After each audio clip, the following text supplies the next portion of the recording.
In a recent meeting at his residence in New Delhi, Union Home Minister Amit Shah announced the formation of a three-member committee to address concerns raised by Northeast Autonomous District Councils regarding proposed changes in the 125th Amendment Bill to the 6th Schedule. The committee will be led by Union Minister of State for Home Affairs Nityanand Rai. The delegation, comprising chief executive members from 10 autonomous district councils, submitted a memorandum outlining their demands, which include direct funding from the centre. The ADCs represented include the Khasi Hills, Jaintia Hills, Garo Hills, Bodo Territorial, Tripura Territorial, Karbi Anglong, Dima Hasao and 3 Mizoram autonomous district councils. The committee's findings are expected to facilitate the introduction of the 125th Amendment Bill in the winter session of Parliament. Speaking to media persons at the Tripura Castle, Shillong today, founder of Tipra Motha and a prominent royal figure in Tripura, Pradyot Kishore Manikya De Burma, criticized the central government for not granting equal powers to local tribal institutions, particularly in the northeastern states. He calls on the government to empower indigenous communities with land rights, economic power and constitutional protection to ensure equitable rights for all communities in the country. We had a meeting in Delhi last month with the Union Home Minister Amit Shah, and we had asked him to honor the commitment given by the opposition and the ruling government that they will pass the 125th Amendment as soon as they come to power. So we met them, completely all of them. We were as one team, we went and all the 10 district councils met the Union Home Minister. And today is a follow-up meeting to ensure that whatever commitments given by the Government of India is honored in a time-bound manner. Many times we have had lack of coordination amongst the indigenous tribals of Northeast, the native people of Northeast, and therefore our voices are not heard in a uniform manner in Delhi. So we have decided that if we speak individually, we will never be able to achieve whatever we want. So if we can combine our strength, our energy, and put pressure on the Government of India, they will have to heed to our demand. I don't see any reason why they cannot do it. The Congress party, which is the opposition, has agreed to support the 125th Amendment. The ruling government in its manifesto has said that they will implement the 125th Amendment. So where is the delay?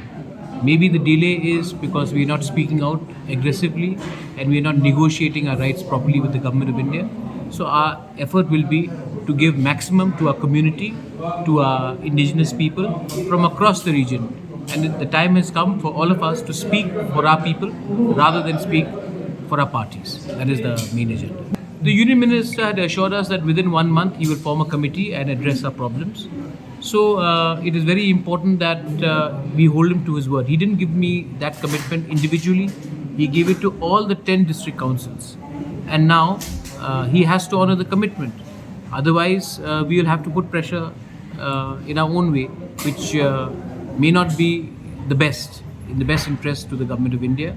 So I once again urge the Government of India to honor its own words and ensure that the rights of our people, the legitimate rights of our people are honored. Under the Chief Convener, Bapinyai, we are all the district council members are party to this committee, and we will give it an official structure, and if required, if we have to agitate, if we have to send memorandums, if we have to negotiate, we will do it as a joint working group rather than individually going to Delhi and talking and our issues not getting resolved. We have decided that there was a school in North Tripura which is habited by the Khasi community, and we have decided to open up a school for them from our council, an English medium school, and we are also giving it a name, Tirot Singh Memorial School. I think Pramod Boro himself has offered something in Srirampur for us to open up our offices. I have offered land in the TTADC for the KHEDC, GHEDC and the Jaintia Hills District Council to open up their bhavans or guest houses. So I think it is very important that we first start respecting and honoring each other. And regarding the livelihood, the question which you asked, the biggest problem in Northeast is infiltration. An unstable Bangladesh will allow them, the open borders that we have is a threat to our future and our survival. If the government of India needs to protect the indigenous people of Northeast, they will have to give us land rights, they will have to give us economic power, and they have to constitutionally protect us. What is happening is that with the open borders with Bangladesh, we are under immediate threat. And India's entire strategy on Bangladesh was based on one family, Sheikh Mujibur Rahman. Today, that family is no longer relevant in Bangladesh as of today, and India's plan B has to protect its own people first, rather than give asylum and allow people from Bangladesh to cross over here and flood our population.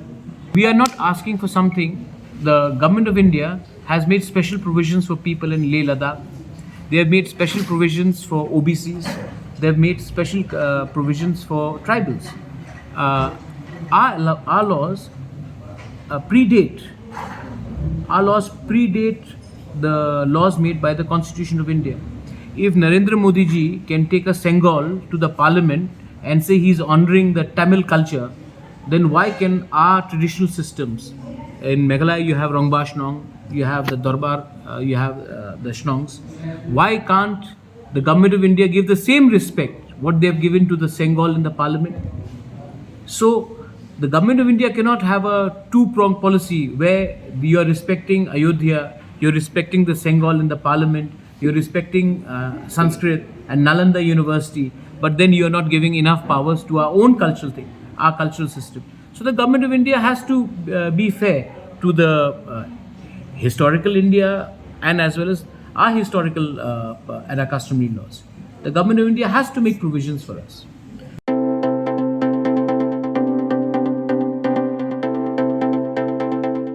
The ICFA University Meghalaya admission open 2024. The university offers program courses in the schools of management, humanities, social sciences, and science and technologies for both undergraduate and postgraduate programs, UG and PG programs. Full-time campus programs offered under the undergraduate programs are BBA, BCA, BCom, BTTM, BA, Economics, Political Science, English and Education. For PG programs are MBA, MCom, MTTM, MCA, MA, Political Science, English and Education, MA Khasi, MSW and MA Music.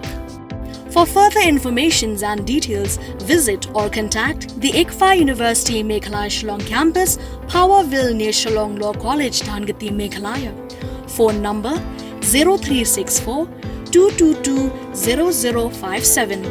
94851 58603 700 505 7728 8794 250646.